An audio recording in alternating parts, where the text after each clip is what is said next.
বিশ্ব সংবাদে আপনাদের স্বাগত। শুরুতেই সংবাদ শিরোনাম, পরে বিস্তারিত।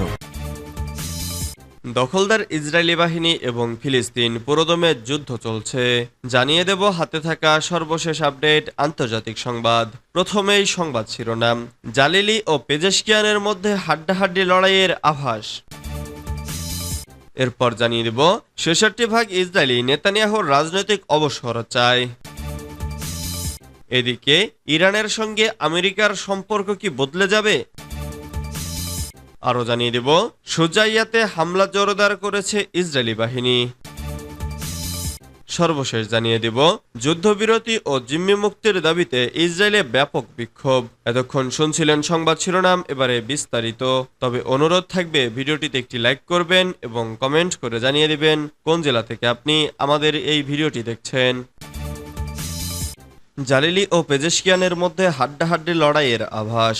ইরানের দ্বিতীয় দফার প্রেসিডেন্ট নির্বাচনের প্রার্থী এখন দুইজন। তারা হলেন সংস্কারপন্থী আইন প্রণেতা ও সাবেক স্বাস্থ্যমন্ত্রী মাসুদ পেজেশকিয়ান এবং কট্টরপন্থী ও দেশটির সর্বোচ্চ নেতা খামেনির অনুগত হিসেবে পরিচিত সাইদ জালিলি। দুই প্রার্থীর মধ্যে হাড্ডাহাড্ডি লড়াইয়ের আভাস পাওয়া গেছে। আগামী ৫ জুলাই দেশটিতে দ্বিতীয় দফায় প্রেসিডেন্ট নির্বাচন অনুষ্ঠিত হবে। কাতার ভিত্তিক সংবাদ মাধ্যম আল জাজিরা এ খবর জানিয়েছে। গত ২৮ জুনের নির্বাচনে কোন প্রার্থী প্রয়োজনীয় ৫০% বেশি ভোট নিশ্চিত করতে পারেনি। শনিবার নির্বাচনের ফলাফল ঘোষণা করেন ইরানের নির্বাচন কার্যালয়ের মুখপাত্র মোহসেন ইসলামি। দেশটির জাতীয় টেলিভিশনে প্রচারিত সংবাদ সম্মেলনে তিনি বলেন, শুক্রবারের নির্বাচনে মাত্র ৪০% ভোট পড়েছে।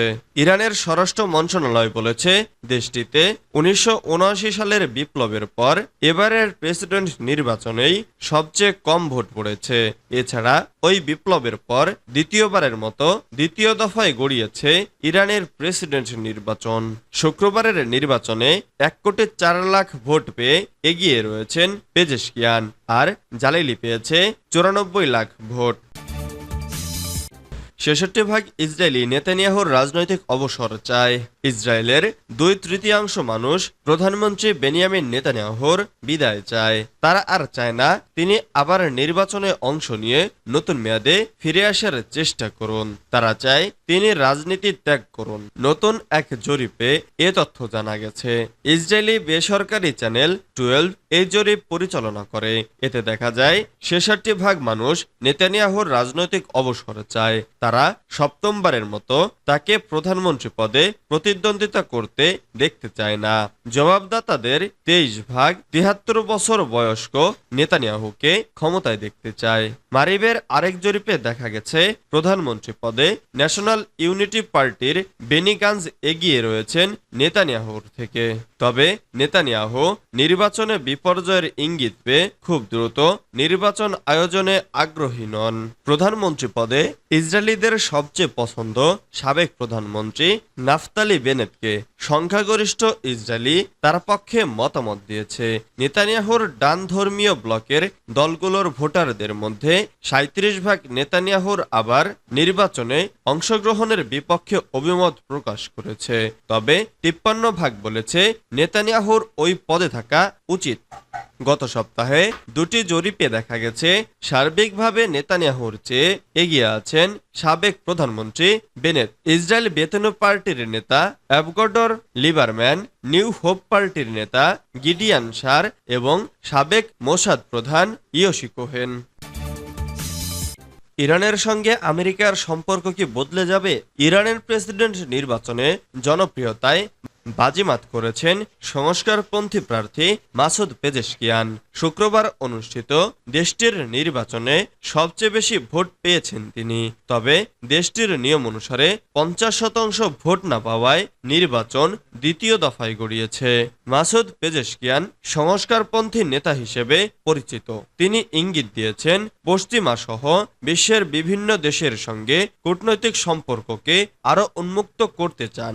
এছাড়া অর্থনৈতিক রাজনৈতিক ও সাংস্কৃতিক উভয় ক্ষেত্রেই সংস্কার শুরু করতে চান তিনি। তার এমন ইঙ্গিতের ফলে স্বভাবতই প্রশ্ন উঠতে শুরু করেছে, মাসুদ পেজেশকিয়ান ইরানের প্রেসিডেন্ট হলে আমেরিকার সঙ্গে তাদের সম্পর্ক বদলাবে কিনা, কেননা দেশটির ক্ষমতা দীর্ঘদিন ধরে কট্টরপন্থীদের হাতে রয়েছে। প্রেসিডেন্সিয়াল বিতর্কে তিনি বলেন, পশ্চিমা নিষেধাজ্ঞা ইরানে বাণিজ্য অংশীদারদের আকর্ষণ করার ক্ষেত্রে একটি বাধা হিসেবে কাজ করছে। সীমান্ত খোলা ছাড়া 8% বেশি প্রবৃদ্ধি অর্জন করা অসম্ভব বলেও মন্তব্য করেছেন তিনি। পেজেশকিয়ান পারমাণবিক চুক্তিকে পুনর্জীবিত করে পশ্চিমাদের আরোপ করা অর্থনৈতিক নিষেধাজ্ঞা প্রত্যাহারের উদ্যোগ নেওয়ার কথা জানিয়েছেন। যুক্তরাষ্ট্রের সঙ্গে ইরানের সম্পর্ক স্বাভাবিক করতে চান তিনি বলেন, আমরা কি যুক্তরাষ্ট্রের সঙ্গে আজীবন বৈরী সম্পর্ক রাখব, নাকি তাদের সঙ্গে আমাদের সমস্যাগুলো মেটানোর উদ্যোগ নেব? সুজাইয়াতে হামলা জোরদার করেছে ইসরায়েলি বাহিনী। গাজা শহরের পূর্বে সুজাইয়া এলাকায় অভিযান জোরদার করছে ইসরায়েলি সামরিক বাহিনী। তাদের দাবি, সেখানে একই সঙ্গে স্থল ও বিমান অভিযান চলছে। শনিবার 29 জুন এক বিবৃতিতে ইসরায়েলি বাহিনী দাবি করেছে, গত 3 দিনে বিপুল সংখ্যক সন্ত্রাসীকে নির্মূল করেছে তারা। কাতার ভিত্তিক সংবাদ মাধ্যম আল জাজিরা এ খবর জানিয়েছে। গত বৃহস্পতিবার থেকে সুজাইয়া এলাকায় অভিযান চালাচ্ছে ইসরায়েলি বাহিনী। তাদের দাবি, ওই এলাকার সন্ত্রাসী লক্ষ্যবস্তু ও সশস্ত্র গোষ্ঠীর ঘাঁটিগুলোতে আক্রমণ চালিয়েছে তাদের বিমান বাহিনী। এর আগে সাধারণ জনগণকে অবিলম্বে সুজাইয়া এলাকা ছেড়ে সালাহ আল দিন রাস্তা ধরে দক্ষিণ দিকে সরে যাওয়ার নির্দেশ দেয় ইসরায়েলি সেনাবাহিনী।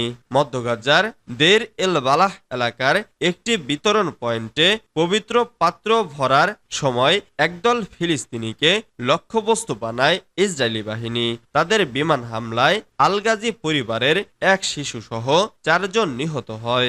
এদিকে জাতিসংঘের মুখপাত্র স্টিফেন দুজারিক বলেছেন, সুজাইয়াতে ইসরায়েলের নতুন হামলায় কমপক্ষে 60,000 এলাকাবাসী বাস্তুচ্যুত হয়েছে।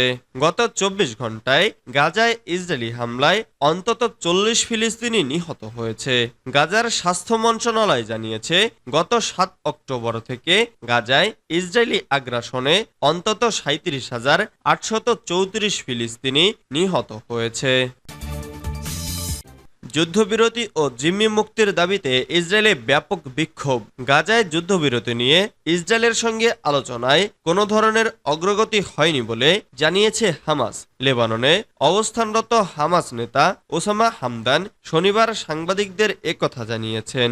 এদিকে জিম্মিদের রক্ষা এবং এ নিয়ে চুক্তি সইয়ের দাবিতে ইসরায়েলের রাজধানী তেল আবিবে শনিবার লক্ষাধিক মানুষ বিক্ষোভ করেছেন। একই সঙ্গে তারা দেশটিতে আগাম নির্বাচন দেওয়ার দাবিও করেছেন। গাজায় 9 মাস ধরে চলা যুদ্ধ বন্ধে যে কোনো প্রস্তাব নিয়ে হামাস আলোচনায় প্রস্তুত বলে জানান স্বাধীনতাকামী সংগঠনটির নেতা হামদান। তিনি বলেন, স্থায়ী যুদ্ধবিরতি, গাজা উপত্যকা থেকে সম্পূর্ণ সেনা প্রত্যাহার এবং অর্থবহ বন্দি বিনিময় সমঝোতা নিশ্চিত করবে এমন যে কোনো ধরনের প্রস্তাব ইতিবাচকভাবে নিতে আবারও প্রস্তুত রয়েছে হামাস।